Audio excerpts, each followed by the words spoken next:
Hey guys, it's Sagar, and in this video I'm going to unbox and take a first look at this Realme 11 Pro Plus.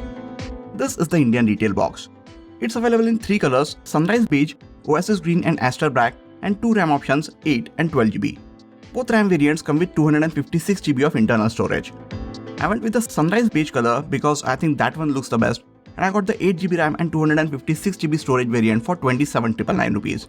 The 12GB RAM variant is priced at 29,999 rupees. Let us quickly open this box and see what all do we get inside. First, there is this box type envelope which holds the SIM tray ejection pin, some leaflets with a user guide, warranty and regulatory information, and then a thin, transparent, flexible TPU case. Next up is the phone itself, and even before I remove it from the plastic, I can tell that it feels very light for the size. Let me keep it aside for a moment while we take a look at other things in the box, which are this USB Type-A to Type-C cable for charging and data transfer and a 100-watt Superbook charging brick. So these were all the things that we get in the box. Let us now move these things aside and get back to the phone.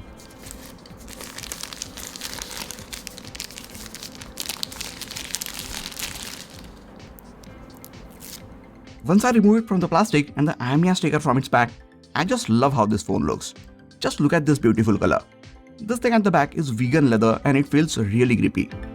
This leather texture to the back, some nice stitching along the seam, and these woven fibers to the entire seam, everything looks really good. As good as this back looks, I am definitely going to have to use it with the case on, because I am sure the vegan leather back, especially in this light color, will gather a lot of stains. So if you are like me and you want to make sure that your phone keeps on looking nice and clean, make sure to use it with a case. The circular camera module for 3 cameras and the flash is huge, but it really complements the design of the back. Honestly, this phone looks and feels way more premium than what it costs. So if you're someone who wants to get the best looking phone and you don't want to spend over 30,000 rupees, this Realme 11 Pro Plus is the one to go with. This is the third time in 3 generations that Realme has changed the material on the back of their number series phones. 9 Pro Plus got a glass back, then we went back to the plastic back on the Realme 10 Pro Plus, and now we have the vegan leather back on this 11 Pro Plus. I think I like this one the best so far. The Sunrise Beige and Oasis Green colored one have these vegan leather back, but the black one has a normal frosted polycarbonate back, and I don't think that one looks as premium as the other 2 leather colored ones. This one feels really good in the hand. Design is very ergonomic, and with the weight being just under 185 grams, it also feels very light for the size. Just like the Realme 10 Pro Plus, this one also gets a curved display. This is still one of the very few phones out there with a curved display in this price range. Most of the other phones which come with a curved display are priced way higher than this. Like with most of the phones in its price range, the sides or the frame of this phone is also made of plastic, but it gets a glossy metallic paint finish, and again, this makes it look more premium. Taking a look around, we have the power or sleep wake button on the right side and volume up and down buttons above it.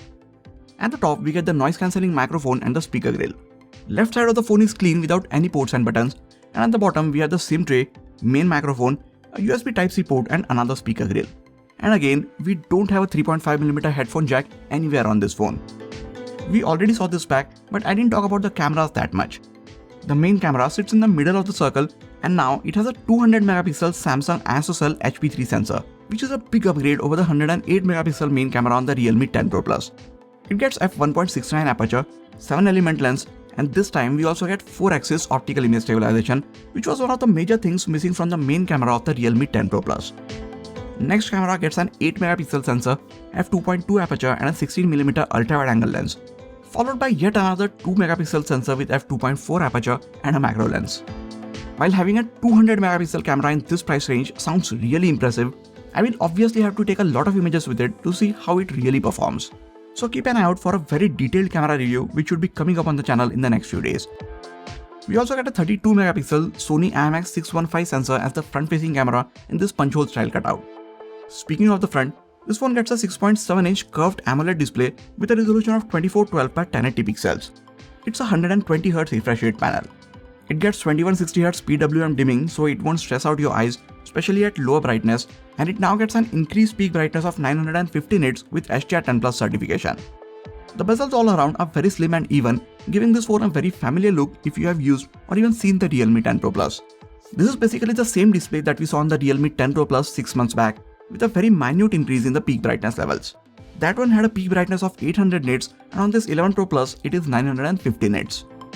There is HDR10+ support, and you can enjoy HDR videos in its full glory on YouTube and a few other apps, but Netflix for some reason doesn't allow HDR content on this phone. If I'm not wrong, this was the same on the Realme 10 Pro Plus, and even after 6 months, we didn't get that support with all of the updates that it got. And just like the last time, Realme is still not telling us that if the front display is protected by Gorilla Glass or not. No protection rating is mentioned, so I think it is safe to assume that it is not Gorilla Glass.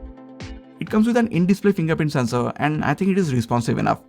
I don't think it is the fastest one to unlock this phone, but to me it does feel a bit faster than the one on the Realme 10 Pro Plus. It comes with MediaTek Dimensity 7050 processor coupled with Mali G68 GPU. It's still built on 6nm architecture, and to be honest, it is just a slightly more optimized and rebranded version of the Dimensity 1080 chip that we saw on the Realme 10 Pro Plus, so you won't see a huge leap in terms of the processing power. The performance is good though, and it can handle most of the tasks that you can throw at it, but at the same time, it's not vastly improved over the previous generation phones. As you would expect, it's a 5G capable processor, and if you have a 5G network available in your area, you can have two 5G SIM cards running simultaneously. It ships with Realme UI 4.0 built on top of Android 13. The UI feels very quick and smooth, and the phone seems to be very well optimized. I have enabled the 120Hz, and there are no drop frames or stutters while scrolling or navigating through the user interface. All that being said, Realme's bloatware, shady notifications and the nasty setup process has now got out of hands. It's come to a point where despite of this amazing screen, camera and design, I might seriously reconsider before recommending this phone to anyone. Here I was booting up this phone for the first time, and when I came to the legal information part, there are two things without checking which you couldn't start using the phone. But then there are these two optional things which are nothing but for collecting data, and they are selected by default. I mean, what is this? You should definitely unselect those before going ahead with the setup process. Then after a few more steps, you get the recommendations setting page. Here, you have things like glance for Realme, personal recommendations and global search on by default.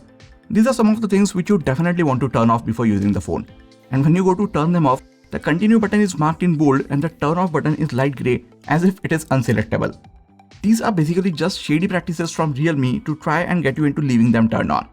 Be persistent and please go ahead and turn these off before you proceed. When you proceed, you are again shown a screen with a few useless apps which are basically paying Realme for shoving this content on us. If Realme has so many ads on this phone and they must be earning a ton of money from all these practices, why are they charging close to 30,000 rupees for this phone from us? If you want to show us ads, just give us the phone at a subsidized price.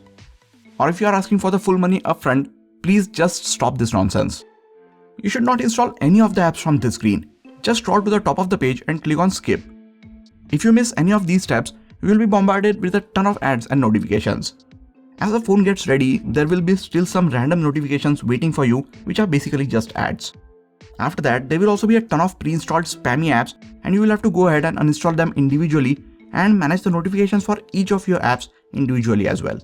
And only after doing all of this, you will have a somewhat cleaner user interface. I think this is too much work for anyone just to be able to use the basic features on their phone normally. And for this reason, no matter how good the design or the display is or how smooth the rest of the performance is, it is very difficult for me to recommend this phone to any average user. Anyways, moving on. For power, it comes with a 5000 mAh battery. I have had this phone for less than a day, so I can't really say a lot about the battery backup, but the Realme 10 Pro Plus gave me an impressive battery backup, so I expect this 11 Pro Plus to do the same. When the battery eventually runs out, we get a 100-watt Superbook charger to juice it up. Realme says this charger could take the phone from 1 to 100% in just 26 minutes. I will obviously have to check it out myself and let you guys know if this is true or not in the full review. Or if you guys would like to see a video or a short about the charging speed test, then let me know in the comments. So other than the ad situation, everything is great. But don't you think all of this sounds a bit too familiar? Well, other than the main rear camera, design of the back and the Dimensity 7050 processor, which in all fairness is just a slightly tweaked version of the Dimensity 1080, this is the exact same phone as the Realme 10 Pro Plus. So if you purchased the Realme 10 Pro Plus somewhere in the last 6 months or even the 9 Pro Plus for that matter, you can definitely skip this phone. As good as this phone looks, I think Realme needs to stop with this 6-month update cycle. They should have saved this design for another 6 months and maybe give us a real processor upgrade instead of a rebranded one. But this is the way Realme chose to do it. I personally also think that it is priced a bit higher. Realme could have been a bit more aggressive with the price. I feel like if the base variant could have been priced at 25,999, then that would have separated it from the likes of the Moto Edge 40, Nothing Phone 1 and a few others from iQOO and Vivo. But Realme chose to offer it at a starting price of 27,999, so here we are. So that is pretty much it for my initial impressions of this Realme 11 Pro Plus. The main highlighting factor of this phone is the design of the back and the 200 megapixel main camera. And other than the design of the back, Do you think it is enough of an upgrade over the Realme 10 Pro Plus?